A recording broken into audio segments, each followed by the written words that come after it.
Tem até que horas? Até às 8h30. 8h30. Daqui para as 10 horas a gente termina. Boa noite a todos. Meu nome é Alberto.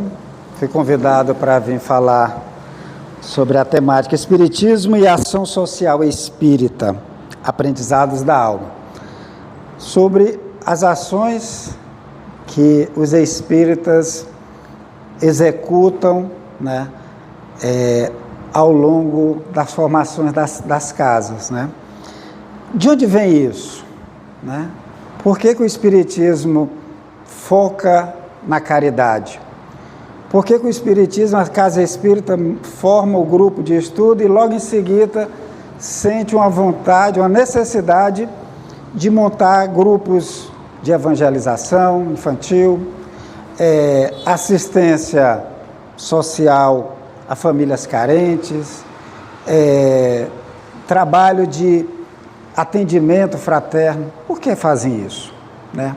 De onde vem essa necessidade? A gente percebe que isso ocorre rotineiramente, né? Ou seja, todas as casas espíritas, sem exceção, têm um tipo de serviço que oferece à sociedade, tá? E isso é algo que desencadeia um monte de processo ao redor dessas casas, né? Por que fazemos isso? De onde trazemos essa ideia de que precisamos oferecer algo à sociedade, né? O Espiritismo, ele se propõe a estudar, né, a doutrina de Jesus. Então ele vai embasar no nosso mestre, né? Jesus, quando esteve conosco, ele dá vários indícios de que veio tratar e como foco principal da sua ação, o outro. Nós tivemos o enviado Moisés, que ele focou no Criador, na adoração a Deus. Nós tivemos outro enviado como o Buda, que ele focou na relação do indivíduo com ele mesmo, do eu. E Jesus, quando vem, ele foca no outro. Não que ele despreze a reflexão, não que ele despreze o eu interior, não. Mas o foco dele era o outro. Então, quando ele apresenta o resumo, a síntese da lei divina, ele diz que o maior mandamento é amar a Deus sobre todas as coisas, com toda a tua alma, com todo o teu espírito. Esse é o primeiro. O segundo é amar o próximo como a si mesmo. Como é que vamos amar o próximo? Então ele é questionado: quem é meu próximo, né? Já que eu tenho que amar o próximo, quem é meu próximo? Aí ele dá o exemplo do bom samaritano. Diz que viu uma pessoa ia se dirigindo na estrada de Jericó a Jerusalém e foi assaltado, roubado, espancado, tiraram a roupa dele e ele ficou jogado na estrada. E vinha um sacerdote, passou pelo caminho e passou reto. Viu um levita, que eram os soldados que faziam segurança do templo, olhou, passou reto. E viu um samaritano, que era considerado um herege pelos judeus, que se condoeu de um íntimo, né, de um íntimo sentimento, e então resolveu parar, acolher, limpar as feridas, levar aquela criatura na sua animalha até uma hospedaria, colocou lá, pagou a hospedagem e disse: tudo que pagares a mais, quando eu retornar eu vou te ressarcir. E Jesus questiona: quem é o próximo daquela criatura? E então o fariseu diz: aquele que teve misericórdia. Ou seja, o samaritano, ele tinha conhecimento do próximo, mas ele só fez aquilo porque ele foi tomado pelo íntimo sentimento de compaixão. Ele entendeu que aquele era um irmão dele. Ele não quis saber se ali tinha da mesma religião, se ele era de classe A ou B ou C. Ele só entendeu que ali estava um irmão. Então Jesus, quando trata da mensagem dele, ele vai ser o primeiro pregador a falar de Deus como Pai. Deus é Pai, Abba, né? Quando ele diz que Deus é Pai, ele não diz o seguinte: Deus é Pai, então todos nós somos filhos e irmãos. Então nós somos irmãos. Então perceba que a pregação de Jesus é o outro, cuide do outro, ame o outro. Como é que eu vou amar alguém? Cuidando, né? Recolhendo, protegendo. Essa é a ideia de Jesus. É claro que esses preceitos vão se perder, mas quando chega o Espiritismo, né, ele dá uma roupagem, nos mostra e nos chama, olha, amar o próximo é o caminho. É tanto que, se olharmos a frase que Kardec vai cunhar no Evangelho segundo o Espiritismo, dizendo, fora da caridade não há salvação, ela não está no Evangelho de Jesus. Ali é uma síntese do codificador, que ele olha os conceitos de Jesus e diz, olha, quando ele fala do samaritano, ele está falando de caridade. O samaritano usou caridade. Ele usou o amor em ação. Então ele acolheu, ele protegeu. Então Kardec vai cunhar essa frase, fora da caridade não há salvação. Nos indicando que o que Jesus prega para nós é caridade. Que o outro é a nossa escada para a elevação. Nós só chegaremos ao alto, a um plano mais elevado, através do outro. E ao estudar leis de sociedade, ele comprova. Os Espíritos dizem, olha, nós não fomos criados para vivermos sozinhos. A nossa força está no grupo. A nossa espécie não é a mais violenta, nem a mais veloz, nem a que tem mais força. Tudo mínimo. O que faz a gente se sobrepor às outras espécies? A união, a fraternidade. Então a lei de sociedade é uma lei divina que nos coloca juntos. Mas para crescer nós precisamos proteger uns aos outros. Por isso que o Cristo foca e o Espiritismo vem e identifica isso e coloca, esse é o caminho. Observe o caminho que você vai trilhar. E lá o Espírito de Verdade vai dizer, espíritas, eis o primeiro mandamento, instruí-vos. E o segundo, amai-vos. Ele não diz, ame ou se instrua. É mais. Não dá só para amar, nem dá só para nos instruir. Então, quando nos reunimos sob a luz do Espiritismo, montamos um grupo, nós estamos nos instruindo. Confere? Estudando o Evangelho, estudando as leis morais, estudando a doutrina, nós estamos nos instruindo. Que Emmanuel vai considerar a asa, né, da intelectualidade. Mas para galgarmos um ponto maior, nós precisamos da asa da moralidade. Aí é que entra. Estamos instruindo? Beleza. E a outra asa? É quando nós vamos criar grupos de auxílio. Esse grupo de auxílio não vai resolver o problema da sociedade. Aquelas pessoas que são beneficiadas pelos trabalhos de assistência das casas espíritas, elas vão continuar por muito tempo dessa dependência. Mas o principal aqui não é o resultado, mas sim a oportunidade que a casa cria para que os frequentadores e trabalhadores possam criar empatia, possam desenvolver aos poucos, através de uma terapia de proximidade, seja pelos frequentadores, seja pelos trabalhos de assistencialismo que a gente faz, para que nós saiamos do nosso mundinho fechado e olhemos o outro. Aos pouquinhos a gente olha com medo, com receio, vamos se aproximando e quando bem nos integrarmos, nós estamos juntos, pegando na mão, conversando, sorrindo. É uma verdadeira terapia, gente. Então, esses trabalhos das casas que fazem para assistência social, ela permite que os trabalhadores desenvolvam as suas habilidades. Aí, Alberto, se eu vier para o sopão, cortar cebola, cortar tomate, né, ficar cortando ali, chorando, eu vou resolver meus problemas? Será que vai? Porque Kardec diz que fora da caridade não há salvação. Eu estou fazendo caridade.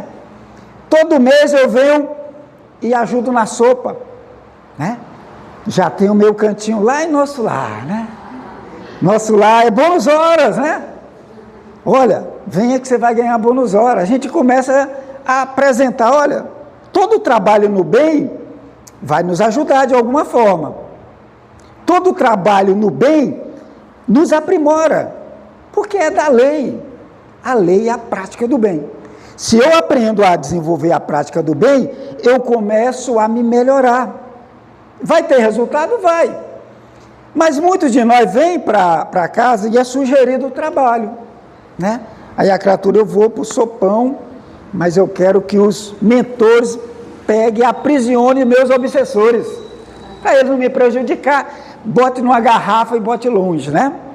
Muitos vêm com essa intenção, uma troca, né? A bônus hora para eu comprar uma casa lá em Nosso Lar, de frente para o lago, né?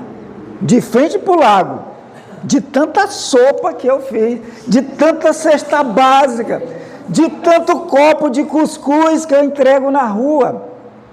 Então muitos de nós vêm com essa intenção e passam anos e anos dentro da casa espírita, acreditando que estão salvos. Acreditando que estão salvos porque eu faço caridade. Mas aí tem o esquecimento de algo muito importante que Jesus fala lá, quando ele fala do bom samaritano, que o bom samaritano foi tocado de íntimo sentimento de compaixão, tá?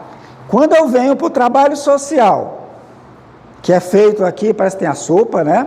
Tem um trabalho da sexta quinzenal, fiquei maravilhado com esse trabalho de vocês, tá? Eu venho para o trabalho da sopa, tá? Quinzenal, venho com bom... Mas qual é a intenção? O que eu estou doando? Faz diferença? Faz diferença? Faz diferença. Porque nós vamos ver que pessoas que estão nos trabalhos sociais há 10, 15, 20, 30 anos e estão desmotivados, estão tristes, né? Perdem o fulgor, a vontade, porque os problemas continuam acontecendo, os obsessores continuam agindo, as dificuldades continuam acontecendo, porque participar desse serviço não vai impedir a problemática que vai ocorrer conosco. Vamos continuar tendo problema na família, problema de relacionamento, isso não muda. E o que vai mudar, Roberto? Eu estar nesse trabalho? É o que você está oferecendo. Talvez você não esteja oferecendo, você esteja fazendo barganha, né? Bônus hora, casa no Nosso Lar, né? Segurar os obsessores. Quando fez essa troca, você já ganha aqui, né? Você já recebe aqui a sua recompensa. Jesus já nos alerta. A caridade, para ter efeito, ela não pode ter nenhuma retribuição. Nós temos que dar de nós sem querer retribuição nenhuma. É o que ele fala, que a mão esquerda não sabe o que a mão direita faz. Ou seja, não pode haver nenhum trabalho mental de querer privilégios. Então eu venho para casa, tenho trabalho social, eu vou me ambientar. Lembre-se, é uma terapia. Prática do bem faz bem? Faz. Vai me salvar? Depende. Kardec diz que salva, mas falta o íntimo sentimento. Se não tiver o sentimento de compaixão, você vai passar e já vai receber. Por quê? Toda vez que eu faço algo a alguém, né, eu recebo já de imediato a sensação prazerosa. Já recebo aquela sensação. Trabalho filantrópico faz bem? Faz. A gente se sente bem. Os cientistas, né, com o desenvolvimento dos conhecimentos sobre o cérebro na década de 90, na década de 2000, os cientistas começaram a descobrir onde estavam todas as emoções, onde o que cada parte do cérebro era responsável. E então um brasileiro, Jorge Moll, em 2007, resolve fazer um trabalho utilizando todo equipamento de mapeamento cerebral.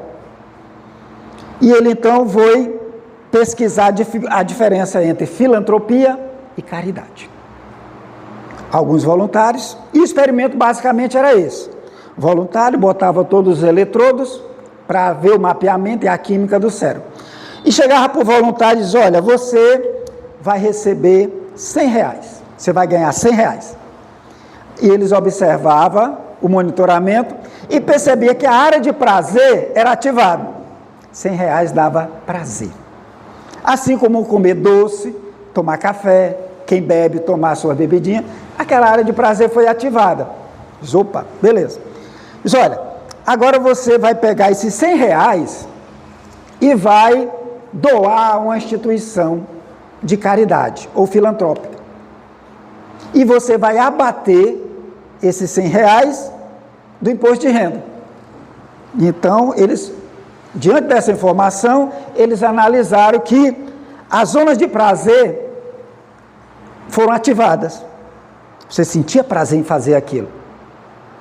Você doar, né, e não ser oneroso para você, dava prazer. E havia um aumento da atividade cerebral em distribuição de fluidos, em até 20%. A pessoa ficava bem por umas 4 horas. Traduzindo, fazer o bem a alguém, tá, faz muito bem para nós. Então o Espiritismo está correto quando monta os seus grupos. Por quê? Chega uma pessoa buscando atendimento, né? É feito o atendimento fraterno, coloca a terapia, assistir palestra e oferece, olha, tem um trabalho social. Se você participar, você vai se sentir bem. E a pessoa vindo, escuta a palestra, vê as instruções e começa a se integrar, o trabalho da sopa, ela se sente muito bem.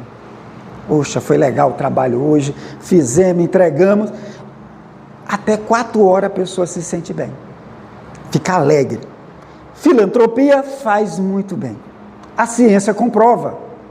Fazer filantropia é ótimo para a saúde, você se sente bem, isso reforça em até 4 horas, e eles perceberam que era a mesma zona de prazer dos vícios. Só que o vício é temporário, terminou a bebida, o cigarro, acaba aquele prazer. E a filantropia não, ela permanece por até 4 horas. Então, se você quer ser viciado em alguma coisa, fazer o bem. Vai te dar alento, vai te dar animação, você vai ficar feliz. Eles continuaram com o experimento. Só, olha, beleza. Você, com aquela pessoa que estava sendo testada, olha, você vai ganhar o seu salário, mas você vai trabalhar na instituição X. Assistência a idoso, deficiente e para criança. Escolhi uma instituição para a pessoa ir trabalhar. Eles mapearam aquela reação. Muito bem, né? Distribuição do prazer, porque ele ia fazer algo pelo bem comum. E aquilo dava prazer. A pessoa, então eles identificaram. Fazer filantropia dá algo sem gastar nada nosso, é bom. Trabalhar por uma instituição social também é muito bom, é prazeroso. Dentro que o Espiritismo coloca. Vá para a terapia, vá cortar ali a cebola, né? Vá com alegria, isso faz bem. Ele então, agora vamos fazer diferente. Vamos testar. Agora, os R$100 que você ganhou, você vai doar para uma instituição que você quiser. Criança, idoso ou deficiente. Diante daquela informação, mapeado, os cientistas perceberam que não houve prazer. Não sentiram prazer. E ele diz, espera aí, fazer caridade tal qual a ideia, você pegar algo, um bem material, entregar sem oneroso ou sem um retorno, eles perceberam que não havia prazer. Todos sofreram. Tirar meu dinheirinho, mesmo para aqueles que eram da determinada religiosidade. Tirar o dinheiro, meter a mão no bolso, dói. Não sentiram prazer.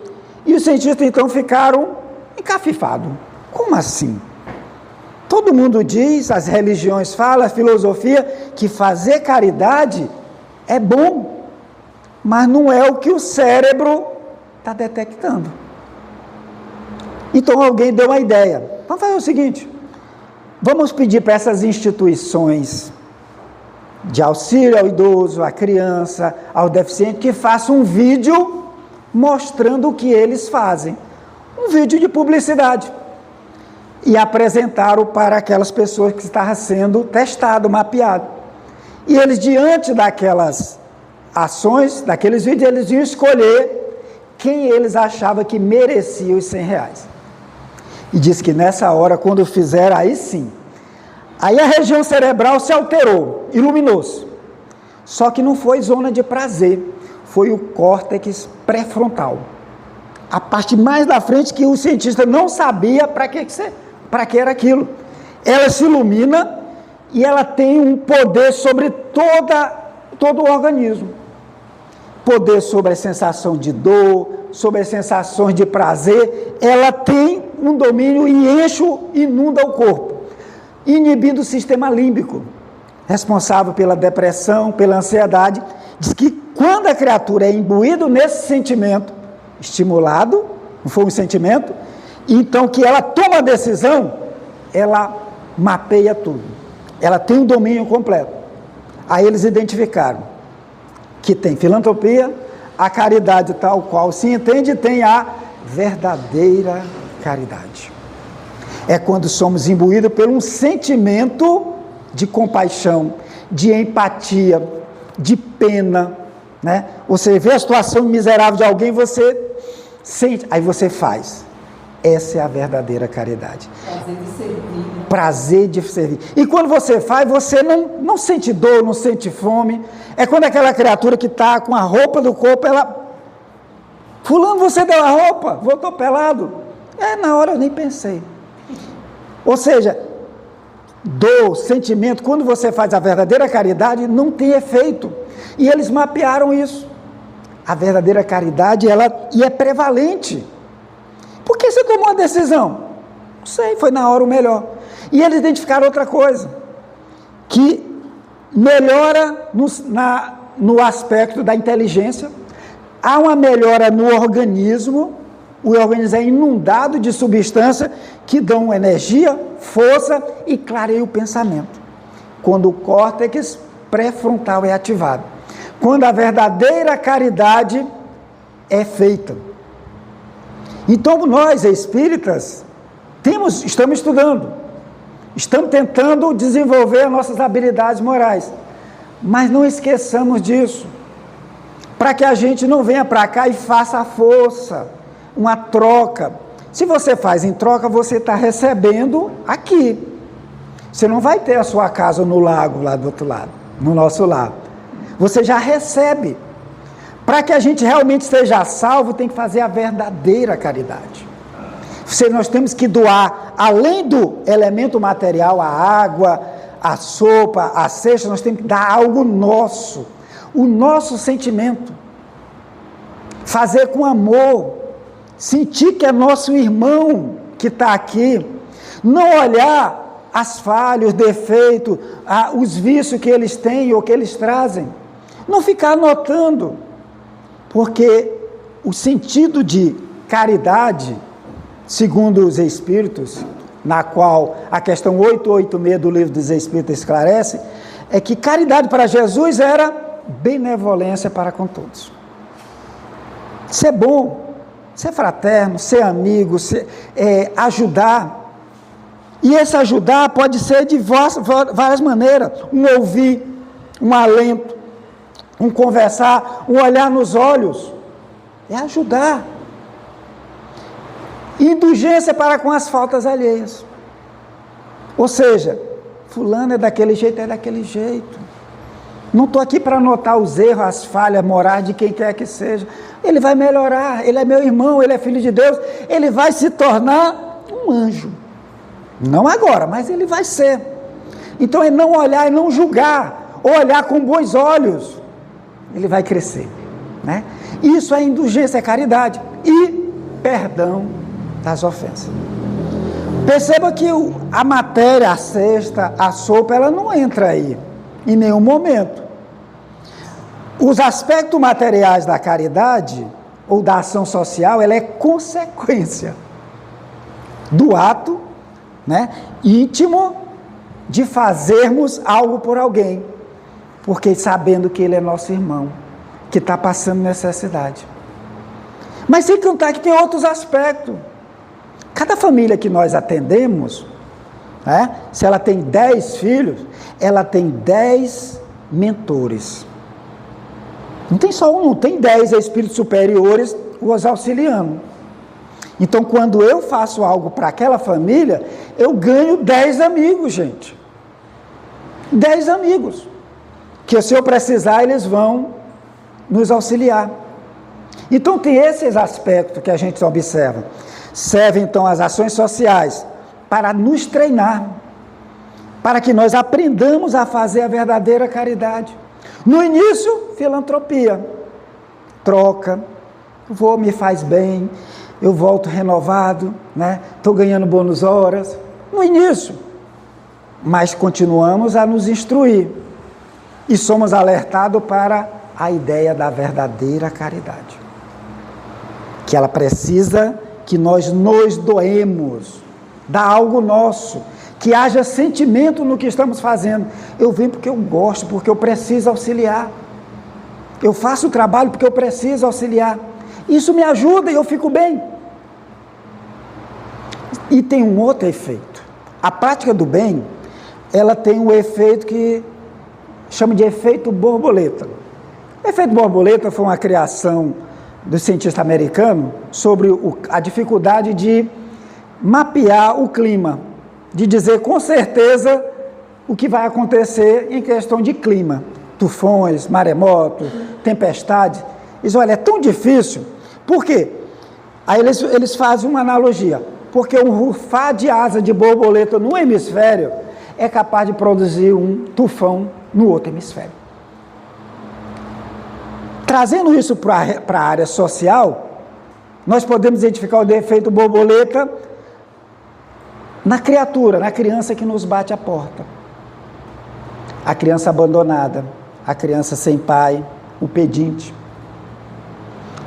Se nós não acolhermos as crianças, ela vai ser acolhida por um traficante. Vai ser, primeiramente, né, aquele indivíduo que leva o aviãozinho, depois ele vai ser o soldado, ele vai aprender a matar, depois ele vai ser o bambambam. É uma forma de terra arrasada. Mas pode ser o contrário, o efeito borboleta. A criança acolhida, ela pode, com educação, mais na frente se tornar um homem de bem. E temos exemplos, lá só o que temos. Um dos grandes exemplos, bem marcantes, está na biografia de Winston Churchill. Lá, o Churchill, pequeno, cai na piscina e o filho do jardineiro salva aquela criança do afogamento. O pai do Churchill diz, olha, eu quero dar uma recompensa para o seu filho. É o jardineiro, não, senhor. Ele fez o que tinha que fazer. Qualquer um salvaria seu filho. Mas eu quero ajudar. E o jardineiro diz, olha, meu filho, ele tem um sonho de ser médico, mas eu não posso pagar. E imediatamente a família de Churchill adota aquele garoto e bota para estudar. Essa criança, ela vai mais na frente ser Fleming, Alexandre Fleming, o descobridor do antibiótico, da penicilina. Ou seja, efeito borboleta, de um acolhimento, educação, mais na frente ele vai salvar não só uma vida, mas dezenas de vidas salvas pelos antibióticos. Efeito borboleta. Mas se eu não faço isso, se eu não acolho, se eu vejo, eu passei e não me mexo, né? Crianças estão soltas na rua, temos que fazer alguma coisa. Chamar as autoridades, encaminhar para os serviços sociais do Estado, do município, tentar também apadrinhar. Está precisando o quê na sua família? Uma cesta básica ajuda? E o nosso grupo vai fazer. É o efeito borboleta. Porque mais na frente, nós vamos tirar essa criança, ao invés de ser terra arrasada, pode ser um cidadão do bem. Tem um exemplo negativo que nos conta o Espírito Irmã Dolores, no livro A Vida Conta, Francisco Cândido Xavier, que ela conta o seguinte, o título é Certa Criança. Falávamos em torno da criança, numa reunião de cultura e amizade, na infância a flor da humanidade, que o céu envia à terra em luz de esperança, quando o irmão Frederico nos contou por nota de serviço. Meus irmãos, quanto a isso, tenho um caso expressivo a relatar. Sabe que fui pintor com grande clientela. Certa feita, um garoto abordou-me no lar, 6 de janeiro de idade, presença singela. Envergando um roupão imundo e roto, declarou residir num recanto de esgoto. Perder os pais na morte e pedia-me um pão. Parei tocado de admiração. Doía-me vê-lo assim, maltratado e sozinho, figurava-se um pássaro sem ninho. Na manhã muito fria, a tremer e a tremer, enquanto se servia, qual se fosse um sonho de alegria, de porção de merenda improvisada, fitei a cabeleira despenteada, os olhos luminosos de candura, os pés descalços com sinais de lama, e, beirando-me dele, perguntei, como se chama? Ele me respondeu, como que há medo, meu nome é Alfredo. Uma ideia de súbito me veio, pintá-lo nos momentos de recreio. O pequeno aderiu, pousou à minha frente. No grande ateliê a que ele veio, após algumas horas tive o esboço e a base. Depois disso, um até breve, numa frase. E alguns magros tostões na mão pequena. No entanto, ele indagou, num tom de voz de fazer pena. O senhor não me quer para morar consigo? Não, Alfredo, aduzi. Tenho meu próprio lar. Procura um outro amigo. Alguém há de surgir que te possa ajudar. Olhos em prantos, entre magoado e aflito, postou-me à frente do meu cavalete, onde me vira trabalhar, e disse, o meu retrato está bonito. Em seguida saiu para nunca mais voltar. Surge a pausa do amigo. A emoção se lhe ativa. Logo após, continua a narrativa. Dói-me rememorar, porém confesso. O retrato de Alfredo fez sucesso. Ganhei muito dinheiro, entre cópias e encomendas, para festejos e oferendas. Mas sempre conservei o original. Várias vezes mudei de residência. No entanto, a grande tela, a quem emprestei o nome de Inocência, foi sempre em minha sala de serviço o quadro principal. 35 janeiros transcorridos. Com meus filhos casados, eu doente, certa noite, a lembrar os tempos idos, observei que alguém, de passo leve, penetrava minha casa, mansamente. Colocando-me à espreita e firme a escutar, vi que esse alguém, na sala de trabalho, quase à minha frente, manejava a lanterna diminuta. Sustentava, porém, junto ao meu leito, num disfarce perfeito, o botão de uma forte campainha, cujo toque de alarme somente dava som em morada vizinha, onde, a qualquer instante de perigo, um devotado amigo estava pronto a me auxiliar. Este amigo, que amei qual fosse um filho, tinha uma chave do meu domicílio. Fiquei ansioso, a esperar e a esperar. Tremendamente mudo, o assaltante, contudo, rebuscava o meu cofre devagar. Decorrido minutos, um grupo socorrista, ante a estranha ocorrência, penetrou-me depressa à residência e pôs-se logo à vista. Fez-se luz e, agitado o companheiro, atirou no infeliz, que caiu, colocando as mãos no peito. Erguei-me e vim para o recinto estreito. O assaltante era um homem bem vestido, que a princípio supus desconhecido. O sangue aborbolotado, o peito aberto, anunciava a morte ali por perto. Ele, porém, fitou-me longamente. Depois de contemplar a tela em frente, em seguida falou-me em voz sumida. O senhor deve ser o pintor. Vai lembrar de mim.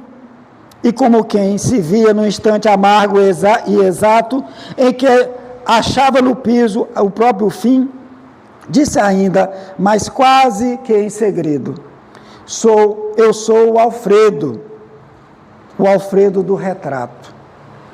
Sob forte emoção, o amigo terminou a narração. Naquela mesma hora, debrucei chorando sobre o morto, atrelado a terrível desconforto. E ainda hoje penso muitas vezes que na terra, por mais que se resguarde a infância, como sendo a aurora da esperança, o socorro à criança quase sempre é uma luz que brilha muito tarde. Então a história do efeito borboleta. Se aquele moço tivesse acolhido aquela criança, cuidado, né? Se ele soubesse que aquela criança se tornaria o assaltante que iria entrar na casa dele, ou se nós soubéssemos que está à nossa frente ali, vai ser aquela criatura que vai nos assaltar lá na frente, com certeza faríamos algo. Não faríamos? Com certeza tomaríamos providência. Efeito borboleta. Por isso que o Espiritismo nos chama, faça algo. Mesmo pouco, faça. Mesmo visando recompensa, faça. Porque a prática do bem, ela não se perde. A prática do bem é o caminho. E todo instante nós temos o outro para servir desse caminho. E o Espiritismo vem nos instruir. Faça, eleve-se, transforme, dê de você mesmo. Quando você der de você mesmo, você vai perceber que os efeitos são bem melhores. Então aqui, os trabalhos sociais, né, como o título nos chama, de elevação das almas, é para isso, para a gente treinar. O outro vai receber, se é filantropia, se é caridade, para quem vem receber, pouco importa. Mas para nós importa muito. Para nós importa se é caridade ou é filantropia. Vamos fazer filantropia? Façamos. Os que vêm aqui só entendem isso. Quem está mais esclarecido, lembra-se de doar. Faz uma prece, né? Acalenta, conversa, olha no olho, pergunta como é que está, se pode fazer alguma coisa, como é que está a família, se interessa. Essa é a verdadeira caridade, gente. Essa é a verdadeira caridade. Dá tempo ainda?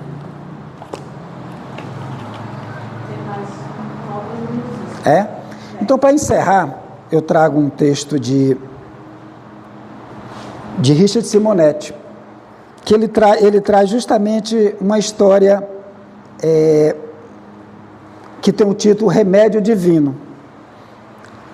Ele diz que Dona Idalina chegou à casa espírita, né, uma senhora de seus 50 anos, casada, mãe de 3 filhos, chegou sem força, desmotivada, já tinha ido em vários médicos e os remédios não surtiam efeito, tomando uma multidão de medicamentos e não surtia efeito. E foi orientada a procurar a casa espírita. E ela está conversando com o seu Lauro, que era o acolhedor, né, o dialogador, a pessoa do atendimento fraterno. Né? E ele faz esse questionamento, se o marido é uma pessoa boa, que ajuda ela sem o marido não daria conta. Mas ela queria saber se eram os espíritos que estavam atrapalhando a vida dela. Por quê? Casada, 3 filhos, todos encaminharam na vida e ela estava triste. Então ele diz, olha, pode ser, mas a gente muitas vezes coloca muita culpa no obsessor. Às vezes é a gente que, de alguma forma, a gente não faz as nossas preces, a gente esvazia, né, as nossas forças, por direcionar, por medo, por angústia, a gente esvazia. E precisamos receber uma transfusão. E o passe magnético, nada mais, nada menos, é uma transfusão de energia. Diz, olha, você vem para cá, você vai assistir às palestras e vai tomar o passe para fazer o tratamento. E assim ela fez. Ela vinha às palestras, disciplinadamente, assistia, né, tomava o passe e voltava. De vez em quando o Lauro perguntava a ela, e aí, como é que está? Melhorei um pouquinho. E diante das palestras, o estímulo ao trabalho, a casa tinha vários trabalhos sociais. E ela começou a olhar, foi ver vários trabalhos, evangelização, sopa, trabalho com a comunidade, né? E essa casa tinha o albergue noturno, feito por voluntários. Ela se interessou e se voluntariou, ela junto com o marido, para ir 2 vezes por semana, fazer parte da equipe do albergue noturno, para receber os irmãos de rua, para dar banho, alimentação e a dormida deles. Passado alguns 3 meses, ela aborda o seu Lauro. E ela chega rindo, esqueceu os problemas todos que ela tinha. Ela diz, que papelão, hein, seu Lauro? E o Lauro, dona Idalina, me desculpe, se eu tiver feito alguma coisa, a senhora me perdoe. Diz, não é o que você fez, é a sua omissão. Como assim? Você esqueceu de me dizer que o trabalho social era o melhor remédio. Hoje, ajudando as pessoas, eu não sinto mais nada. Acabou aquelas dores, acabou aquele sofrimento. E você me negou essa informação. Aí o Lauro, não é que eu neguei. É porque se eu dissesse para você, faça, você ia fazer igual se estivesse tomando um medicamento, mecanicamente. Não ia surtir o efeito. Mas você indo sozinha, por vontade própria, e assumindo, esse é o verdadeiro remédio. Essa é a verdadeira caridade. É quando nós damos de nós por vontade própria, sem esperar nada em troca. Pensemos nisso. Que Jesus abençoe a todos. Meu muito obrigado.